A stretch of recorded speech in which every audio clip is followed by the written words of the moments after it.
दोस्तों, मनुष्यों ने हजारों वर्षों से मेडिसिन और युद्ध के हथियारों में पेट्रोलियम का उपयोग किया है। हालांकि औद्योगिक क्रांति तक इस सामग्री का उपयोग वास्तव में नहीं बढ़ा था, जहां तेल, रोशनी और स्नेहक दोनों के लिए ईंधन के रूप में मूल्यवान हो गया था। समय के साथ यह लकड़ी, कोयला, पशु शक्ति और ऊर्जा के अन्य स्रोतों के लिए एक पावरफुल रिप्लेसमेंट बन गया। उस समय के अन्य ऊर्जा स्रोतों से कंपैरिजन में तरल पेट्रोलियम के कुछ महत्वपूर्ण लाभ थे। यह कॉन्सेंट्रेटेड था और इसे आसानी से एक जगह से दूसरी जगह पर ले जाया जा सकता था। ट्रांसपोर्टेशन, हीटिंग, प्लास्टिक उत्पादन और इसी तरह के अन्य कार्यों के लिए कच्चे तेल की वैश्विक प्यास के परिणाम स्वरूप वर्षों में अपघाती रूप से भयानक ऑयल स्पिल की घटनाएं हुई है। National oceanic and atmospheric administration के डेटा के अनुसार, जो पूरे यूएस और विदेशों में ऐसी ऑयल स्पिल की अपघातों को ट्रैक करता है, कई वर्षों से लगभग 200 घटनाएं सालाना हुई है। ये अपघात 1 दर्जन गैलन जितना छोटा या कई मिलियन गैलन जितना बड़ा हो सकता है। एक बहुत बड़ा ऑयल स्पिल पूरी प्रजाति को मिटा सकता है और इकोसिस्टम को सैकड़ों सालों के लिए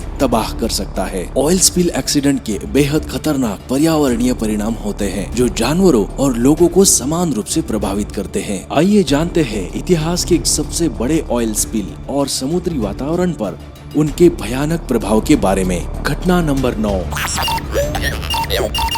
empty Haven tanker oil spill. Italy के तट पर मौजूद इस टैंकर का विस्फोट हो गया और ये डूब गया, जिससे 6 लोगों की मौत हो गई और इसका बचा हुआ तेल 12 साल तक भूमध्य सागर में बहता रहा। विस्फोट का कारण जहाज की मरम्मत की खराब स्थिति माना गया था। माना जाता है कि इराक ईरान युद्ध के दौरान एक मिसाइल की चपेट में आने के बाद इस टैंकर का बुरा हाल हुआ था, लेकिन इसे वापस ऑपरेशन में डाल दिया गया था। अधिकारियों ने प्रभावित क्षेत्र को कम करने के लिए जहाज को तट पर ले जाने का प्रयास किया, लेकिन खींचने की प्रक्रिया में जहाज का धनुष टूट गया और जहाज 14 अप्रैल तक डूब गया। इस ऑयल स्पिल के एक्सीडेंट के बाद फ्रांस और इटली के तट पर मत्स्य पालन प्रदूषण से दशकों तक पीड़ित रहा। घटना number 8, Amoco Cadiz oil spill. Amoco Cadiz एक बहुत बड़ा क्रूड कैरियर जिसमें लगभग 69 मिलियन गैलन हल्के कच्चे तेल का भंडार था। 16 मार्च 1978 की सुबह ब्रिटनी फ्रांस के तट पर उथली चट्टानों में फंस गया। ये जहाज इंग्लिश चैनल के रफ समंदर में नेविगेट कर रहा था कि अचानक से समंदर की एक बड़ी लहर इससे टकरा गई, जिससे इस जहाज के राडार और हाइड्रोलिक सिस्टम क्षतिग्रस्त हो गए। जहाज ने एक इमरजेंसी कॉल किया और हालांकि कई रेस्क्यू जहाजों ने जवाब भी दिया, लेकिन बेहद खराब वातावरण के चलते इस जहाज को चारों ओर से चलने से रोकना केवल नामुमकिन था। उसी दौरान इस जहाज का धनुष टूट गया। धनुष को जोड़ने से पहले ही बेहद तूफान हवा और लहरों से धक्के खाने से ये जहाज ब्रिटनी के तट पर पोर्टसल रॉक से टकरा गया, जिससे ये सुपर टैंकर आधे में से टूट गया। टकराव के प्रभाव से रडार और कंटेनर टैंकों में छेद हो गया और समंदर में तेल गिरने लगा। फ्रेंच कोस्ट का लगभग 200 मील यानी 321 किलोमीटर एरिया तेल के बहाव से प्रदूषित हो गया। दुर्घटना के बाद स्टडीज में इंटरटाइटल केकड़ों, नेरिड वर्म्स, मोलस्क और लिम्पेट्स के बीच भारी मृत्यु दर की सूचना दी गई। 30 प्रजातियों का रिप्रेजेंटेशन करने वाले 3200 से अधिक मृत पक्षी बरामद किए गए। 1990 में केडीज के मालिक अमोको कॉर्पोरेशन को फ्रेंच दावेदारों को $120 मिलियन का भुगतान करना पड़ा। साथ ही रॉयल डच शेल को अतिरिक्त $35 मिलियन का भुगतान करना पड़ा, जिसके पास दुर्घटना में खोए हुए तेल की ओनरशिप थी। अमोको कैडीज का पर्यावरणीय प्रभाव दशकों तक चला। घटना number 7, the Castillo de Bellver oil spill. अगस्त 1983 में तेल टैंकर कैस्टिलो डे बेल्वर में लगी आग टैंकर के डूबने के लिए जिम्मेदार थी।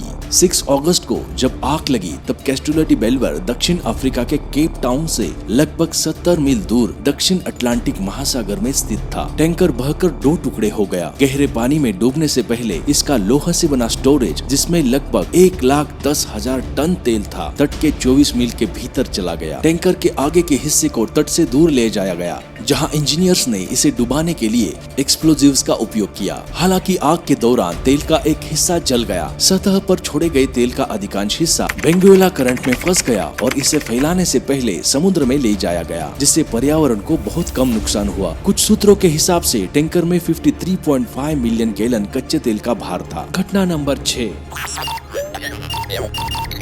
The incident at Nowruz oil field. 10 फरवरी 1983 को पर्शियन गल्फ की खाड़ी में नोवरुज तेल क्षेत्र के ऊपर एक ईरानियन ऑयल प्लेटफॉर्म को एक टैंकर ने टक्कर मार दी। प्रभाव के कारण प्लेटफॉर्म 45 डिग्री में सूचीबद्ध हो गया और जंग और तरंग ऊर्जा ने प्लेटफॉर्म के वेलहेड को तोड़ दिया। सितंबर 1983 में अंततः बंद होने से पहले प्रतिदिन पर्शियन गल्फ में लगभग 63,000 गैलन तेल की लीकेज हुई।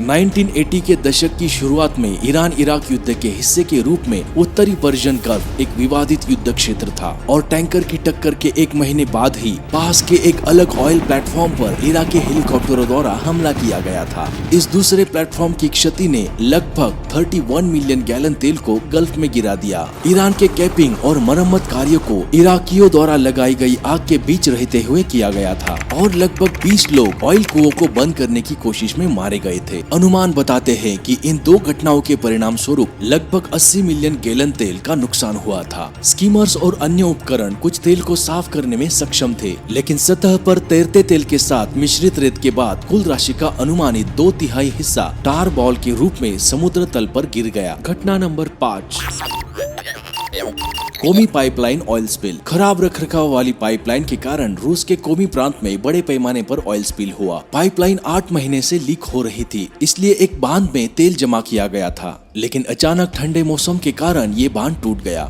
जमा किया हुआ लाखों गैलन तेल छोड़ा गया और 107 एकड़ में जो भी पानी के झरने और दलदली भूमि में ये तेल फैल गया। वार्षिक बाढ़ के कारण तेल कोलवा और पिकोरा नदियों में मुड़ने का डर था, जो आर्कटिक महासागर में खाली हो गया। परिणाम स्वरूप कोलवा नदी में छोड़े गए इस तेल ने जलीय जीवन को निर्जन बना दिया। घटना number 4,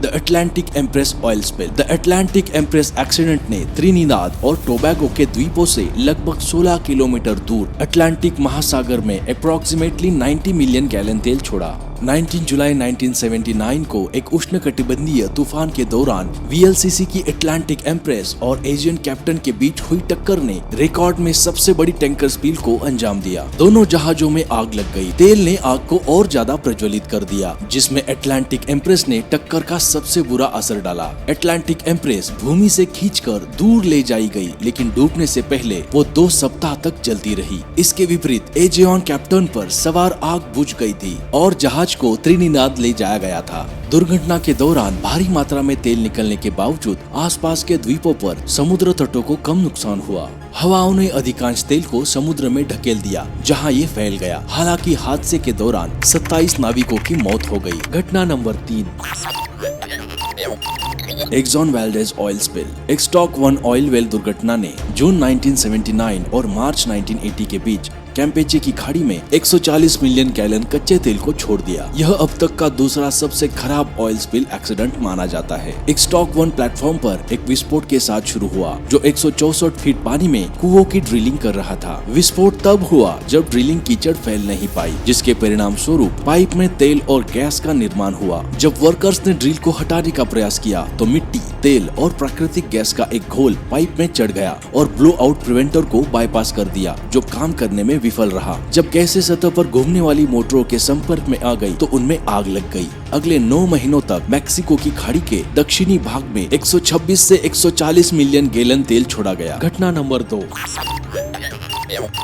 BP deep water horizon oil spill. ये आधिकारिक तौर पर विश्व इतिहास का सबसे बड़ा आकस्मिक ऑयल स्पिल है। यह तब शुरू हुआ जब मैक्सिको की खाड़ी की सतह से 1 मील नीचे एक तेल का कुआं फट गया, जिससे BP के डीप वाटर होराइजन रिग पर विस्फोट हो गया। इस विस्फोट में 11 लोगों की मौत हो गई। BP ने कुएं को बंद करने के कई असफल प्रयास किए, लेकिन 15 जुलाई 2010 को कुएं के बंद होने तक तेल प्रतिदिन 2.5 मिलियन गैलन की उच्च दर से प्रवाहित हुआ। टूटे हुए कुएं से 85 दिनों से अधिक समय तक तेल निकाला गया। 572 मील की खाड़ी में सैकड़ों पक्षियों और समुद्री जीवों की मौत हो गई। घटना नंबर 1,